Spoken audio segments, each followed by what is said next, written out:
Okay guys, so nagbabalik tayo at sa video na ito ay ipapakita ko naman sa inyo kung paano tayo makakapag-deposit dito sa Xland. So una, punta tayo dyan sa mall, then click on deposit. Then i-copy nyo lamang yung link, yan yung ating address actually na pag-sesendan ng USDT. So open natin Binance and then punta tayo sa wallets. Make sure sa yung pera natin or yung USDT ay nasa spot wallet. Yan. So may ready tayo dyan. Then just click on withdraw. Tapos choose natin yung USDT. Then send via crypto network. So dito ilagay natin yung address na kinopy natin from Xland. And dito sa network, choose natin yung BNB Smart Chain BEP20. Okay? Tapos, enter natin yung yung amount kung magkano ang gusto nating i-deposit doon sa ating account. So, ako kasi plano ko hanggang VIP 4 lagyan natin ng $30.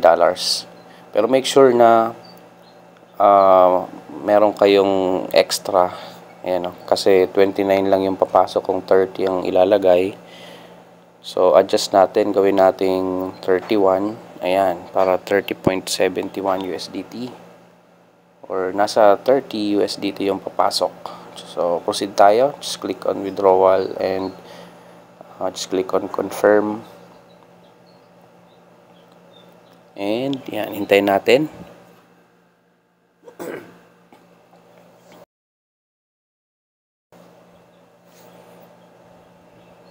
Okay. Ayun. Ayan. So 31 USDT processing. Yan, pwede nating i-double check yan dito sa history ni Binance. And maya-maya papasok na yun dun sa ating Xland account.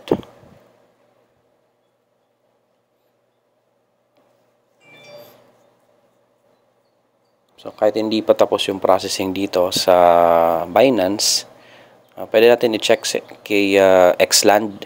Punta tayo sa homepage. And i-refresh lang natin. Ayun. So mapapansin niyo yung balance natin sa USDT, yung may symbol na T, is 30.7 na. Kung babalikan natin dito sa transaction history, ayan, may pumasok na 30.71 USDT. So, ganun lamang simple guys. Thank you for watching and see you sa next video. Bye-bye.